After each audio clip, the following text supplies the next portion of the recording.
Boa noite. Nós estamos começando o nosso programa Espaço Mais. Sejam todos muito bem-vindos. Aqui nós temos mais informações, mais conhecimentos, mais assuntos atuais e relevantes. E queremos te dizer que você é muito bem-vindo, sinta-se bem, ok? E hoje um tema muito importante, um tema sobre relacionamentos. Nós sabemos que o relacionamento sempre esteve no coração de Deus. O Senhor ama se relacionar conosco.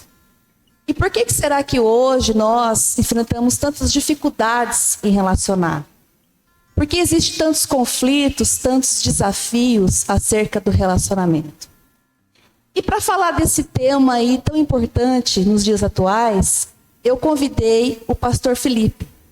Pastor Felipe, ele é pastor da Comunhão Cristã Ágape, gestor de equipe de vendas da Gransmed Distribuidora, formado no Centro de Formação de Missionários e está concluindo o último semestre do curso de Gestão Comercial. Boa noite, pastor Felipe, tudo bem? Boa noite, pastora. Boa noite a todos. Para mim é um prazer estar participando desse programa, que com certeza vai abençoar muitas pessoas, vai trazer assuntos interessantes, edificantes, para adquirir mais conhecimento, né? Então, é com muita alegria que eu estou aqui essa noite. Seja muito bem-vindo, viu? Obrigado. Pastor Felipe, o que é relacionamento, na sua opinião? Na minha opinião, relacionamento é uma das coisas mais importantes da vida, né? Eu acho que... tenho certeza. Deus, antes mesmo de criar o homem, ele já se relacionava. Porque se você ler ali no livro de Gênesis, quando Deus vai criar todas as coisas, o texto é muito claro em nos dizer. Ele fala, façamos o homem a nossa imagem e semelhança. Então, façamos, ou seja, ele não fez sozinho. Já existia ali um relacionamento entre Pai, Filho e Espírito Santo, né? A Trindade Santa. E Deus, ele criou o homem com um propósito maior de se relacionar com ele. Deus ama, como foi dito já na abertura do programa, se relacionar com o homem. Se relacionar com o homem. Então, eu acho que o relacionamento, ele é... Nós temos que partir do princípio de que o homem não é uma ilha. O homem não nasceu para viver isolado. O homem nasceu justamente para se relacionar.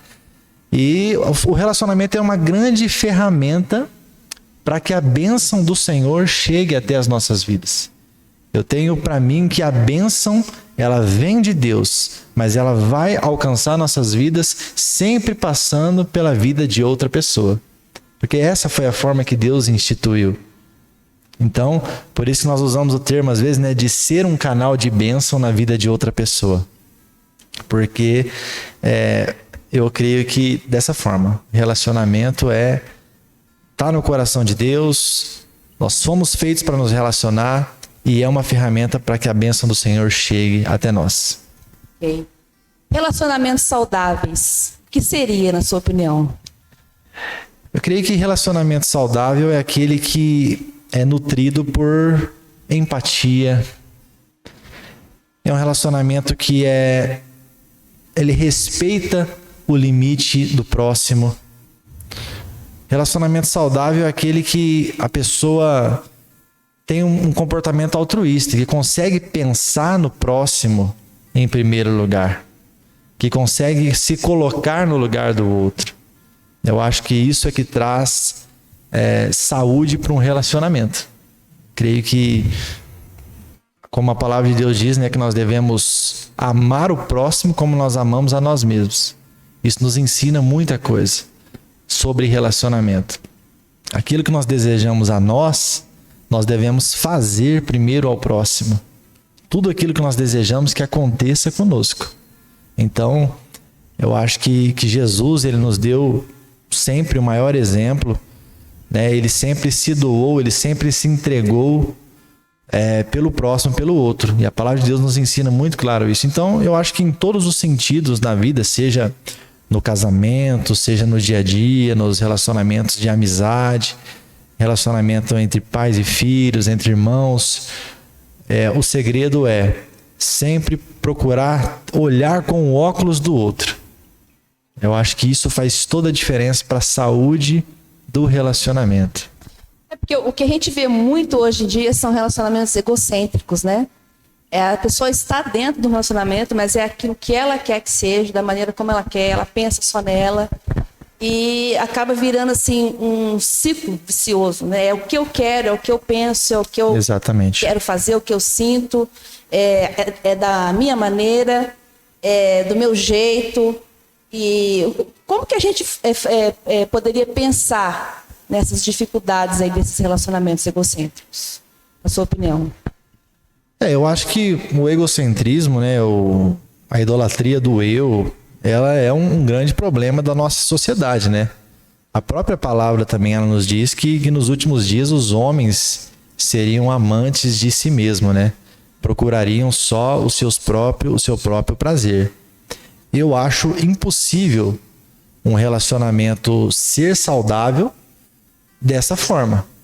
Então, nós temos que a graça da vida, a graça do relacionamento é conseguir olhar para o próximo com empatia e tentar fazer algo, né, que pensando na outra pessoa, pensando no bem-estar da outra pessoa. Eu acho que a vida é até sem graça quando nós só olhamos somente para nós mesmos. Pessoas que vivem olhando só para si próprio são pessoas que acabam ficando isoladas, que acabam sendo deixadas de lado. São pessoas que acabam se tornando até desagradáveis, né? E fora esse relacionamento egocêntrico, existem alguns fatores aí que dificultam o relacionamento? Inclusive esse egocêntrico, na sua opinião?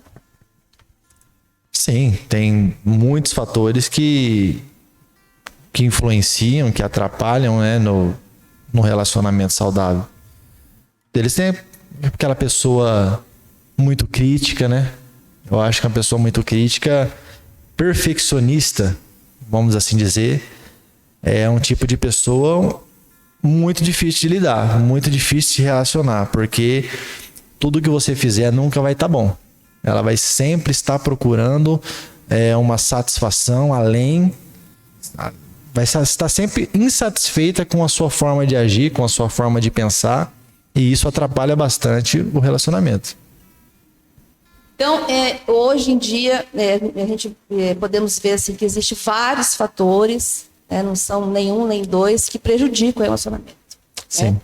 E eu creio assim que, como você mesmo disse, as pessoas são amantes de si mesmas, egoístas, pensam somente em si. O que seria preciso fazer para que os relacionamentos se tornassem melhores, saudáveis, ajustados, alinhados, equilibrados, né? Que houvesse um equilíbrio? Sim. Na sua opinião? Bom, eu acho que é justamente fazer o contrário disso, né? É passar a ter uma visão mais no próximo do que em nós mesmos. É você olhar com um prisma de visão diferente das situações. É como você começar a se colocar, ter a capacidade de se colocar no lugar do outro. Como eu me sentiria diante dessa situação? Até tem um exemplo, uma situação muito clara, né, que aconteceu no relacionamento com a minha esposa. Certa feita, ela começou a demonstrar uma insatisfação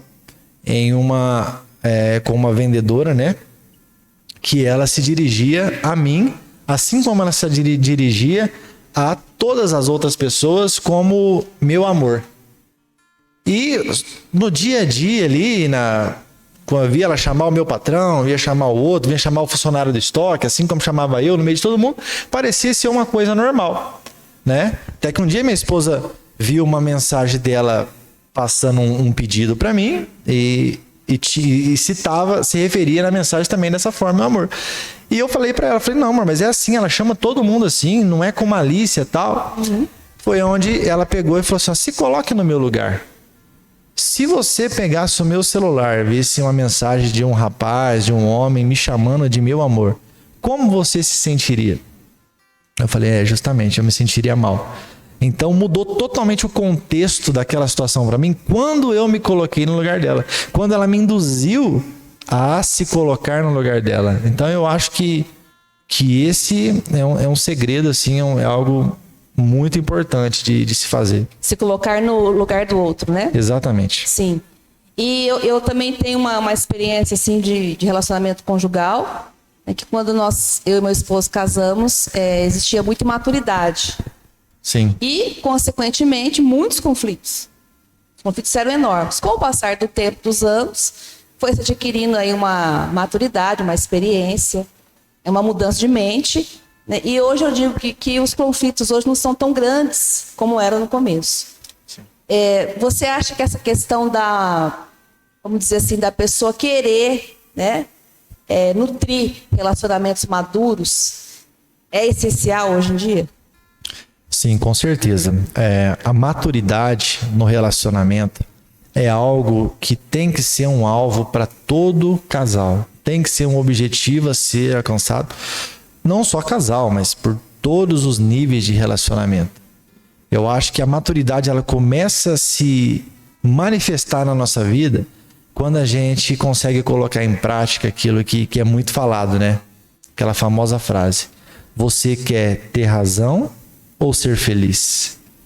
Quando você começa a conseguir no seu dia a dia, nos seus ciclos de amizade, no seu relacionamento com seu cônjuge, a decidir ser feliz ao invés de ter razão, isso é um sinal de que a maturidade começou a brotar dentro de você. Então, e a maturidade, ela traz saúde para o relacionamento. Ela é algo assim essencial. Eu lembro também de uma certa ocasião, né, que eu estava tendo alguns conflitos com a minha esposa pelo fato de ela estar mantendo o vidro do carro aberto. Ela chegava meia desligada, toda sanguínea ali, né? Deixava o vidro do carro e entrava para dentro de casa. Quando eu chegava do serviço, o carro estava com o vidro aberto lá na rua. Eu falava, era motivo de conflito, né? Motivo de conflito. Eu falava, amor, pelo amor de Deus, toma cuidado, presta atenção, fecha o vidro. Já teve vezes que o carro tá com o vidro aberto e a bolsa no banco, né? E fui falando uma vez, duas vezes, já estava perdendo a paciência com essa situação. Teve um dia que eu estava chegando de viagem e ela estava lá na minha mãe, na avenida lá, parado o carro. E era uma sexta-feira. Tava cansado, né? E o carro parado lá. Na hora que eu passei na avenida, eu olhei, eu falei, olha o carro lá todo aberto, na avenida movimentada. E ela lá dentro, esquecendo da vida, toda linda e bela. Naquele caminho, naqueles 100 metros que eu tinha que fazer o contorno no quarteirão, passou milhares de coisas na minha cabeça para mim falar para ela. E eu tinha toda a razão em falar. Mas eu pensei, naquele momento, deu um estalo assim, eu falei, hoje é sexta-feira. Se eu falar tudo isso que eu quero falar para ela, eu vou estragar o meu final de semana. Foi aonde eu decidi não falar da maneira que eu ia falar as coisas. Não descarregar toda a minha raiva, minha indignação, a minha razão naquele momento lá. E, no final das contas, nós acabamos até dando risada da situação. Ela se corrigiu nessa situação e nós tivemos um final de semana feliz. Agora, se eu agisse pelo ímpeto da minha emoção naquele momento, com certeza, talvez não teria resolvido o problema e teria perdido um final de semana feliz na minha vida. Então, esse é um exemplo de muitos que nós temos no dia a dia, que cabe a nós tomar a decisão de ser feliz ao invés de ter razão. Então, acho que isso é um sinal de maturidade muito grande na nossa vida. Sim, se isso acontecesse há um tempo atrás, alguns anos atrás, você ainda não tinha adquirido uma certa maturidade, seria totalmente diferente, né? Com certeza. Assim como eu tenho esse exemplo positivo, eu tenho muitos exemplos negativos do começo do casamento, onde nós tivemos noites mal dormidas, dias sem conversar, por falta de maturidade. Agora, existe assim muitos relacionamentos abusivos. A gente vê muito por aí, vê muito nas notícias, nos jornais. O que seria para você esses relacionamentos abusivos? Relacionamento abusivo, para mim, ele é aquele relacionamento que tira a liberdade do próximo. É aquele relacionamento que coloca um peso na vida da outra pessoa. É um relacionamento nutrido por manipulação. É um relacionamento que ele é baseado em chantagem, em perseguição, em um controle excessivo na vida da pessoa, né?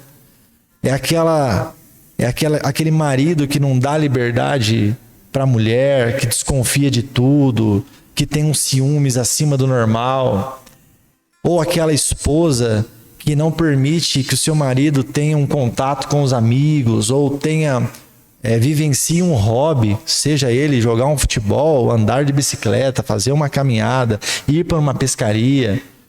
É aquele relacionamento normal, né? Aquela vida normal, cotidiana que todos precisam, assim como o marido tem que entender que a mulher precisa ter vai dar uma volta com a amiga no centro, tomar um café, fazer sua unha, fazer seu cabelo, né? Eu acho que a partir do momento que começa a querer ter um controle excessivo na vida do outro, se torna um relacionamento abusivo. Um relacionamento regado por falta de respeito. Eu acho que também algo que acontece muito é aquele relacionamento que aonde um dos cônjuges ou do parceiro, de amigo, fala mal do outro para outra pessoa. Às vezes, aquele marido que fala mal da esposa para a mãe, ou a esposa que fala mal do marido para os seus parentes também. Então, eu acho que se resume basicamente nisso. Agora, geralmente o abusador ou a abusadora com certeza deve ter sérios problemas emocionais e até mentais. Sim. Muitas das vezes até extrapola, como você disse, né? A falta de respeito é tão grande que até extrapola aí o bom senso. E o que seria necessário para que realmente esse casal ou esses amigos tivessem sucesso nisso? Talvez sei lá, um médico, uma ajuda psiquiátrica, na sua opinião? Eu penso assim, o casal, ele precisa dialogar, ele precisa falar, ele precisa se expressar sobre aquilo que está fazendo mal um para o outro dentro do relacionamento.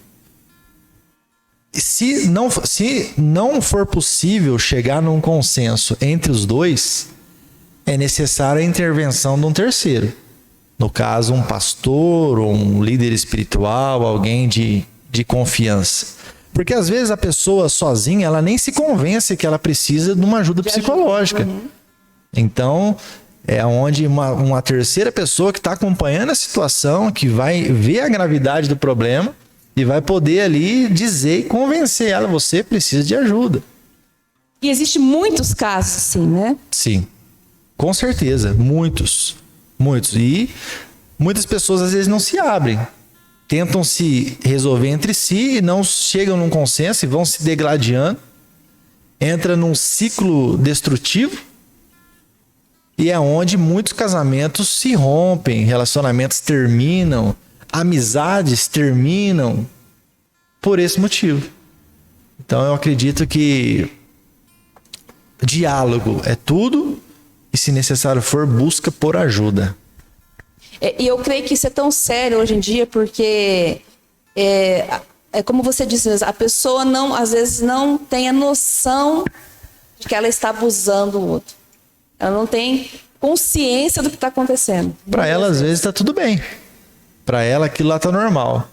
Só que talvez o outro está vivendo um cativeiro emocional. Sim. O outro está vivendo numa opressão.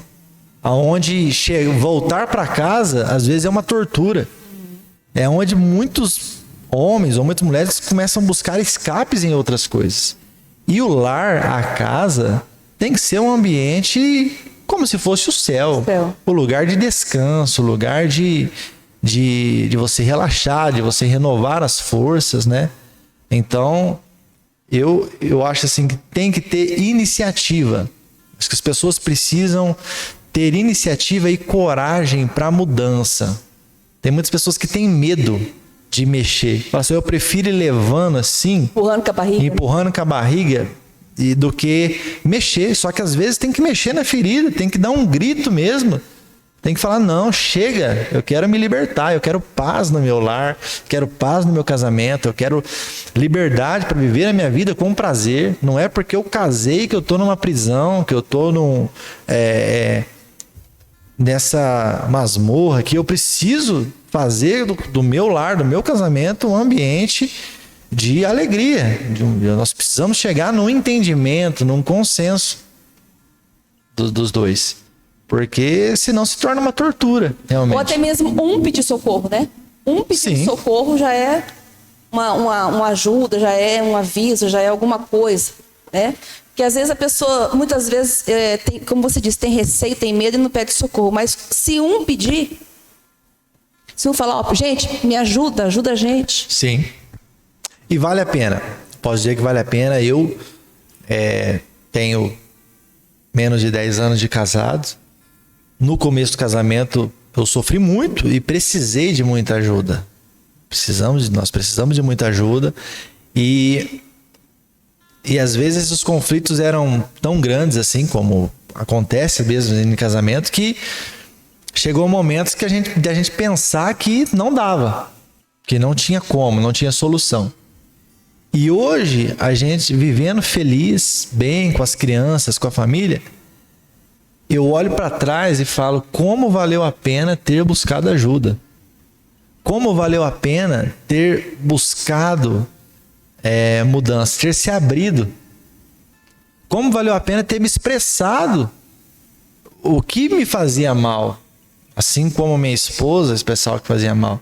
Para a gente começar a entender um do outro. Porque o casamento, ele é um milagre, né? São duas pessoas diferentes, culturas diferentes, com pensamentos diferentes, criação diferente. Tudo diferente, né? Tudo. E se junta, de repente, para viver na mesma casa. Para dar certo. Exatamente.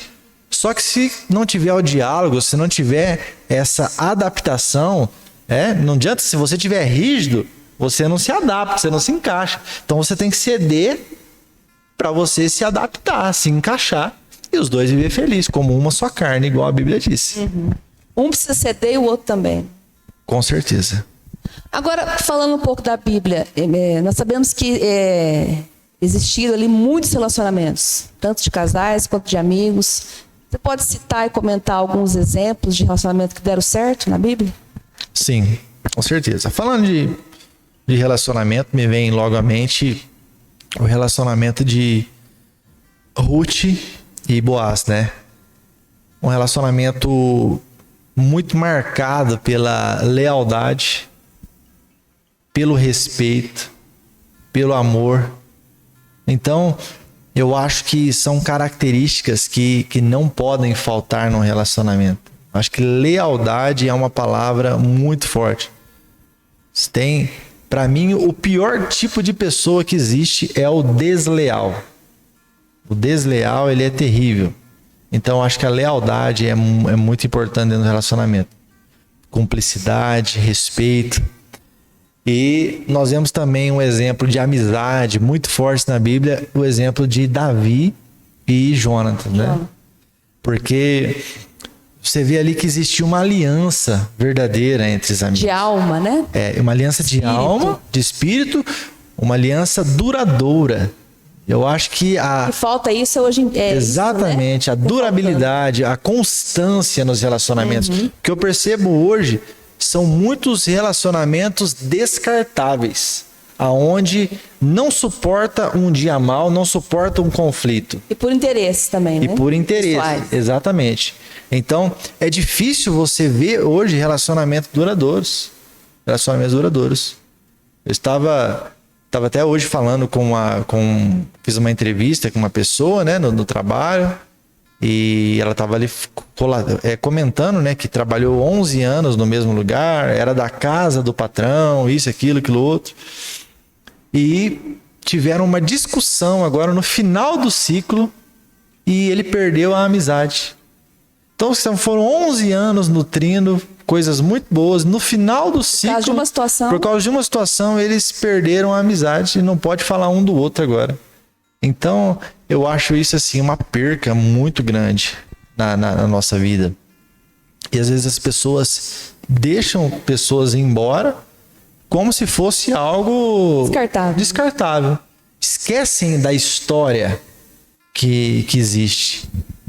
Então nós não podemos esquecer da história. Nós não podemos basear uma pessoa, rotular uma pessoa por um momento. Nós temos sempre que analisar uma história que divida com essa pessoa. E, Felipe, falando ainda de Jesus, quando Jesus entra num relacionamento, quando Jesus vem, quando a pessoa deixa Jesus realmente entrar, o que acontece?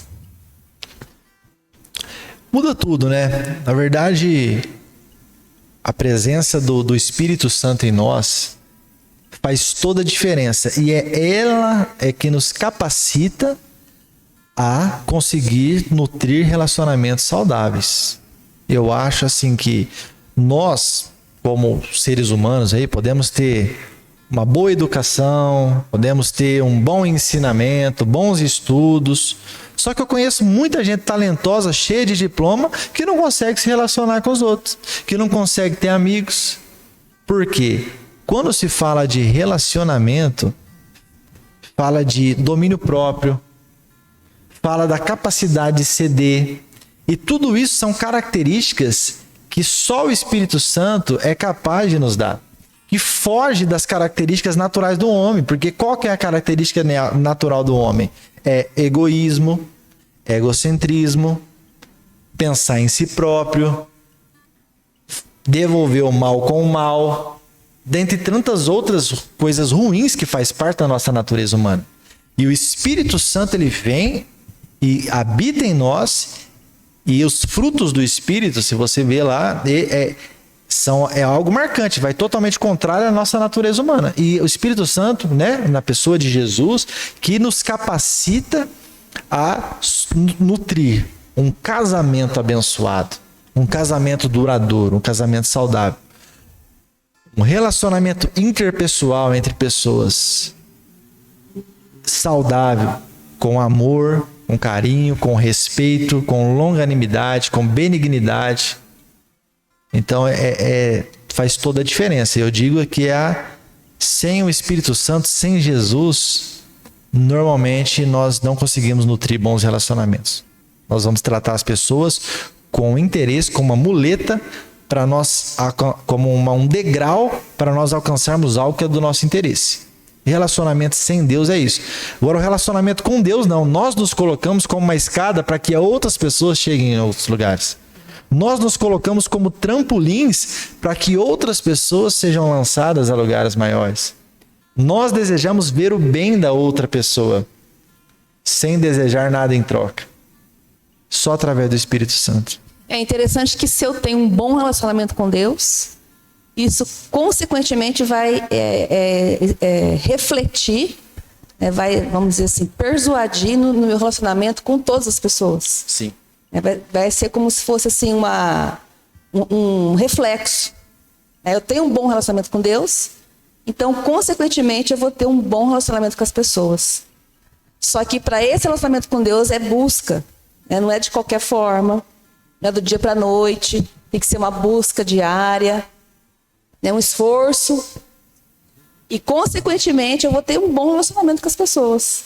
E se a gente conseguisse entender isso, com certeza os nossos relacionamentos interpessoais seriam mais fáceis, né? Sim. A gente tem que sempre fazer uma pergunta, né? O que Jesus pensa dessa situação que eu estou vivendo? Como Jesus olha para essa pessoa? E nós temos que sempre ter uma motivação pacificadora no nosso interior. A palavra de Deus diz: segui a paz com todos e a santificação, sem a qual ninguém verá a Deus. A palavra de Deus também diz que se nós dizemos que amamos o próximo que nós vemos, se nós não conseguimos amar ao próximo que nós vemos, como nós vamos dizer que amamos a Deus que nós não vemos? Nós estamos sendo mentirosos. Então essa luta contra a nossa natureza humana, ela tem que ser constante, diária, se nós quisermos ver a Deus. Com certeza. Então, para você, um relacionamento de sucesso está baseado basicamente nisso? Sim, basicamente nisso. Talvez se tivesse que resumir aqui, primeira coisa, né? Olhar, se colocar no lugar do próximo. Acho que de tudo que eu falei aqui, eu acho que o relacionamento é se colocar no lugar do próximo. Eu vivenciei uma situação também agora, trabalhando nas eleições, pastora, que me fez refletir muito sobre isso também, né? Como que está o mundo, como estão as pessoas. Eu trabalho de apoio ali, né? E constantemente chega pessoas de todas as formas, pessoas mais simples, iletradas, totalmente desorientadas, porque a eleição é algo que acontece num período muito distante. Então, normalmente a pessoa chega lá com um título antigo ou sem título, não sabe aonde vota. E eu sou apoio, eu estou ali para isso. Por mais que a gente saiba que a pessoa precisa se programar, tudo mais, eu não posso querer ali colocar uma justiça própria, né? Ser o justo naquele momento. Eu estou ali para ajudar. E nós estamos em vários apoios. Então chegou uma senhorinha lá, toda perdida. Ela pegou a fila para votar. Chegou lá, o nome dela não estava no caderno de votação. E ela chegou para procurar um apoio. E eu estava vendo esse apoio falar com ela de uma forma muito ríspida, né? Falou, se o seu nome não está lá, a senhora tem que pegar e ir lá no cartório ver o que aconteceu. Vai lá no cartório eleitoral. Não, moço, mas eu moro longe, eu tô a pé, tal. Eu não posso fazer nada, tal. Na hora eu intervi na situação. Eu falei, com licença, o que está acontecendo? É assim, assim, assado. Eu falei, senhora, me empreste o seu documento, por favor. Peguei o documento, liguei lá no cartório eleitoral para ela. Falei assim, o CPF número tal, por favor, tem como você verificar qual sessão que ela vota? Ela vota na sessão tal, aí no Yolanda mesmo. É que como ela fez a biometria, mudou a sessão dela. Tudo bem, então, muito obrigado. Senhora, a senhora vai votar naquela sala ali, não tem fila nenhum. Vai lá, tenha um excelente domingo, Deus abençoe. Resolvi o problema da pessoa, porque na hora eu me coloquei no lugar daquela senhora. Eu falei, eu sei que eu posso resolver para ela. E ele sabia também que ele podia resolver para ela. Mas ele fez questão, não, falou, vai, se vira no cartório. Então, assim, um exemplo de como que o mundo está, de como que a gente precisa se colocar no lugar do próximo, sentir a dor do próximo e buscar fazer algo por ela. E quando nós fazemos isso, automaticamente tudo que nós plantamos, nós colhemos. Com certeza. Nós somos pessoas abençoadas, nós somos pessoas amadas, nós somos pessoas ajudadas. As bênçãos do Senhor nos alcançam, porque nós estamos plantando. Né? Quando o próprio Jesus fala que no julgamento final lá, quando ele for dizer, falar assim, eu tive sede e me deste de comer, me deste de beber, né? Eu tive fome e me deste de comer, eu tive frio, né? E me deste o que vestir. Quando nós fizemos isso? Quando você fez a qualquer um desses pequeninos. Então a nossa vida como cristão se baseia em fazer algo em favor da vida do outro. Amém. Ok. E nós estamos terminando o nosso programa. É realmente de muito aprendizado. Pastor Felipe, tem algumas considerações finais a fazer? Sim, eu acho que é muito importante também, no finalizar aqui, no relacionamento não pode se fazer de vítima. Eu acho que tem que acabar com o vitimismo. O vitimismo é algo muito ruim no relacionamento. Precisa se expressar. Eu acho que você que está nos ouvindo aí, talvez você está sofrendo alguma situação no seu casamento ou algum relacionamento abusivo. Pare de sofrer, você precisa falar. Você precisa se expressar a respeito daquilo que, se mudasse, melhoraria muito para você, te faria se sentir mais em paz e melhor. Fale, não deixe de falar, não tenha medo de se expressar, de falar. Talvez é algo simples que a pessoa, você está com medo de falar, mas se você falar, vai trazer um benefício muito grande para você. Então tem que ter diálogo, tem que se expressar. E talvez aqui o principal de todos eles, perdoe. Não deixe de exercer o perdão. Eu acho que É a base de isso, tudo, é a né? base Perdão. de tudo. Exatamente. Porque imagine você, se Jesus não perdoasse, né, a gente, o que seria da gente? O que seria do nosso relacionamento com Ele? Bem por aí. Mas por causa do perdão, do amor que Ele tinha e ainda tem por nós incondicional, nós estamos aqui salvos, né, comprados, né, e gerados pelo sangue. E relacionamento é isso, é perdão. É se perdoar das Sim. coisas que fez, né, e perdoar o próximo. Exatamente. Entender que nós um dia precisamos e vamos precisar ser perdoados. E se nós precisamos e somos perdoados e fomos perdoados, por que não perdoar o próximo? Sim, sim. Pastor Felipe, muito obrigado. Eu particularmente gostei demais. Se você gostou, eu queria pedir para que você realmente curtisse, para que você divulgasse, para você compartilhasse o nosso programa. E nós estaremos o mês que vem com novas entrevistas, com novos espaços, com novos temas. E, pastor Felipe, muito obrigado. Sejam bem-vindos várias vezes aqui. E realmente essa noite foi de muito aprendizado para mim. Tá? Que Deus abençoe ricamente a sua vida e que Deus abençoe você. Tenha uma ótima semana, no nome de Jesus.